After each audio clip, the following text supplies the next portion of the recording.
Deputy CM Pawan పర్యటన సమీక్ష వివరాలను మా ప్రతినిధి రమణ ప్రత్యక్ష ప్రసారం ద్వారా అందిస్తారు.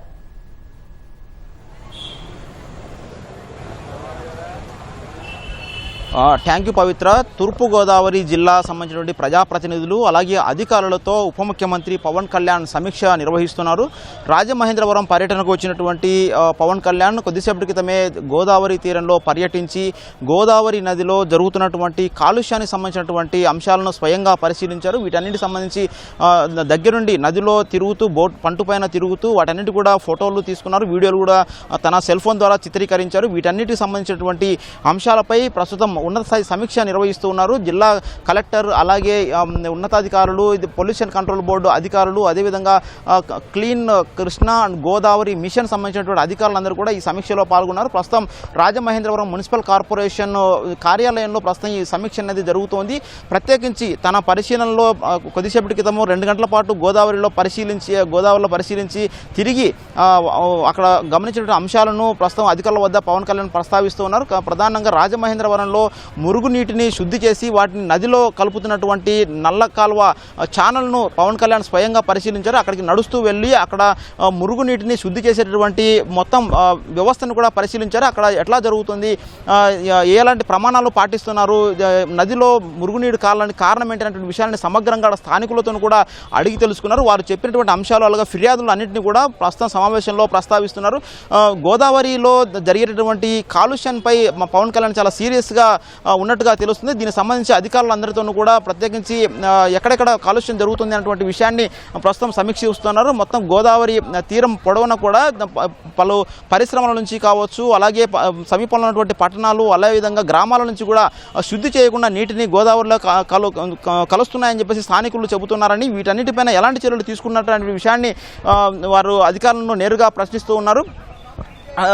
పొల్యూషన్ కంట్రోల్ బోర్డు అధికారులకు ప్రత్యేకంగా డైరెక్షన్ ఇస్తూ ఉన్నారు. ఎట్టి పరిస్థితుల్లోనూ కూడా పరిశ్రమల నుంచి వచ్చేటువంటి వ్యర్థాలను కూడా తప్పనిసరిగా శుద్ధి చేయాలి. శుద్ధి చేసిన తర్వాత మాత్రమే వాటిని ఇక్కడ నదిలోకి వెళ్లే విధంగా తగిన చర్యలు తీసుకోవాలి. ఎట్టి పరిస్థితుల్లో కాలుష్యం ఉండకూడదని చెప్పి చాలా స్పష్టమైనటువంటి ఆదేశాలు జారీ చేస్తున్నారు. అదేవిధంగా ప్లాస్టిక్ వినియోగం సంబంధించి సింగిల్ యూజ్ ప్లాస్టిక్ను ఇప్పటికే రాష్ట్ర ప్రభుత్వం నిషేధించిన పరిస్థితుల్లో ఈ సింగిల్ యూజ్ ప్లాస్టిక్ను వినియోగాన్ని తగ్గించేలా అధికారులు ప్రత్యేకంగా కార్యాచరణ ప్రకటించి అమలు చేయాలని చెప్పేసి స్పష్టం చేశారు. గోదావరి పుష్కరాలకు దాదాపు లక్షలాది మంది ఇక్కడికి పోటెత్తేటువంటి అవకాశం ఉంది కాబట్టి వారందరూ కూడా సింగిల్ యూజ్ ప్లాస్టిక్ వినియోగిస్తే పెద్ద ఎత్తున నదిలో కలుస్తాయి. అదేవిధంగా ఇటు నదిలో ఉన్నటువంటి జీవులకు, జలచరాలకు, అదేవిధంగా ప్రజలకు కూడా ఇబ్బందికర పరిస్థితి వస్తుంది. వీటిని ఖచ్చితంగా నివారించాలని చెప్పేసి ఆదేశాలు జారీ చేస్తున్నారు. అదేవిధంగా ప్రత్యేకించి గోదావరి నది ఇటు ఉమ్మడి కృష్ణా కావచ్చు, అలాగే ఉభయ గోదావరి జిల్లాలను కూడా ఇటు కృష్ణా అలాగే గోదావరి నదులు కూడా కొంత కలుషితం బారిన పడ్డాయని ప్రజలు పేర్కొంటున్న పరిస్థితుల్లో క్లీన్ కృష్ణా గోదావరి మిషన్ యొక్క పనితీరు పట్ల పవన్ కళ్యాణ్ కొంత అసంతృప్తి వ్యక్తం చేశారు. ఈ పటిష్టమైనటువంటి కార్యాచరణ అమలు చేసి ఖచ్చితంగా ఎట్టి పరిస్థితుల్లోనూ కూడా చాలా పకడ్బందీగా ప్రణాళికలు అమలు చేసి దీని ద్వారా 2 నదులు కూడా కృష్ణా అలాగే గోదావరి నది 2 కూడా పరిశుభ్రంగా ఉండేలా, ఇలాంటి కాలుష్యానికి తావు లేకుండా ఉండేలా తగిన చర్యలు తీసుకోవాలని చెప్పేసి కూడా ఆదేశాలు జారీ చేశారు. దీనికి సంబంధించి ఎలాంటి నిధులు కావాలన్నా కానీ ఎలాంటి సహాయం కావాలన్నా కూడా తన పరంగా తన చర్యలు తీసుకుంటారని చెప్పేసి ఈ విధంగా రాష్ట్ర ప్రభుత్వం కూడా ఇందుకు సిద్ధంగా ఉందని తగిన కార్యాచరణ అమలు చేయాలని చెప్పి స్పష్టంగా ఆదేశాలు జారీ చేశారు. ప్రధానంగా పుష్కరాలకు సంబంధించి ఇటు రాజమహేంద్రవరం నుంచి వచ్చేటువంటి మురుగునీరు శుద్ధి కావచ్చు, అదేవిధంగా పైన ఎగువన ఇటు చుట్టుపక్కల ఈ నదీ తీరం వెంట ఉన్నటువంటి గ్రామాలను కూడా మురుగునీటిని ఎట్టి పరిస్థితుల్లోనూ డైరెక్ట్గా నదిలోకి వదలవద్దని చెప్పి స్పష్టంగా ఆదేశాలు జారీ చేశారు. ఈ మేరకు కలెక్టర్లు ఎక్కడైతే హాట్స్పాట్ ఉన్నాయో, మురుగునీరు ఎక్కడైతే వస్తుందో వాటన్నిటి కూడా వెంటనే వివరాలు సమగ్రంగా సేకరించి ఎక్కడ కూడా మురుగునీరు లేకుండా వాటిని శుద్ధి చేసిన తర్వాత మాత్రమే వాటిని కలపాలని చెప్పేసి వాళ్ళు స్పష్టం చేయడం జరుగుతుంది. మొత్తంగా చూస్తే కనుక ప్రత్యేకించి పర్యావరణ పరిరక్షణ అంశంపై ప్రత్యేక అజెండాగా తీసుకొని ఈ సమావేశం అనేది కొనసాగుతుంది. అదేవిధంగా ఇటు టూరిజం సంబంధించి కూడా కేంద్ర రాష్ట్ర ప్రభుత్వాల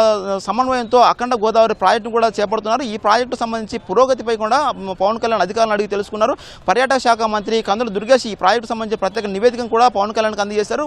ఇటు రాష్ట్ర ప్రభుత్వం నుంచి కావచ్చు, అలాగే కేంద్ర ప్రభుత్వం నుంచి కావచ్చు, ఇంకా నిధులు ఏమైనా అవసరమా, ఇంకా ఎలాంటి చర్యలు తీసుకోవాల్సిన అవసరం ఉంది అనేటువంటి అంశాలపై వివరాలు సమగ్రంగా తెలుసుకున్నారు. వీటన్ని సంబంధించి నివేదిక ఇస్తే తాను రాష్ట్ర ప్రభుత్వంతో కలిసి కేంద్ర ప్రభుత్వం పైన కూడా మాట్లాడి అవసరమైనటువంటి నిధులు తీసుకువచ్చి ఎట్టి పరిస్థితులను పుష్కరాలకు గోదావరి మొత్తాన్ని పర్యావరణ పరంగా సురక్షితంగా ఉంచేలా, అలాగే ఎలాంటి కాలుష్యానికి తావులేని విధంగా చాలా పకడ్బందీగా సురక్షితమైన నీటిలో ఈ పుష్కరాలు నిర్వహించేలా తగిన చర్యలు తీసుకుంటారని చెప్పేసి పవన్ కళ్యాణ్ హామీ ఇచ్చారు. ఈ మేరకు అధికార యంత్రాంగం కూడా తగిన ప్రణాళికలు అలాగే తీసుకోవాల్సిన చర్యలపై ఆయన దిశానిర్దేశం చేస్తూ ఉన్నారు.